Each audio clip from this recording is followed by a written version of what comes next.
ఒక మంచి క్వాలిటీ టేకు మనం ఎంచుకుంటే మనకి చాలా, సింహద్వారం అంటేనే ఇంటికి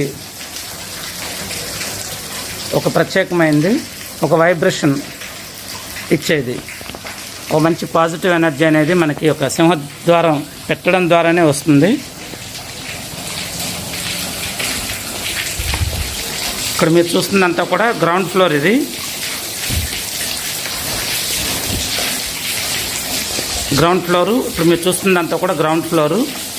ఆ సింహద్వారం తూర్పు సింహద్వారము.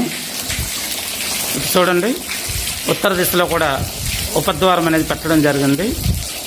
ఈ దక్షిణంలో కూడా ఒక ద్వారం అనేది వస్తుంది. ఉత్తరంలో ఎక్కడైతే మనం ద్వారం పెట్టామో ఆ ద్వారం ఆపోజిట్ దక్షిణంలో కూడా ఒక ద్వారం ఇస్తాము. ఈ సింహద్వారం తూర్పు సింహద్వారం ఎదురుగా పడమట దిశలో కూడా ఒక ద్వారం అనేది ఏర్పాటు చేస్తూ ఉన్నాము. వెరసి ఈ ఇంటికి గ్రౌండ్ ఫ్లోర్లో మనం సెంటర్లో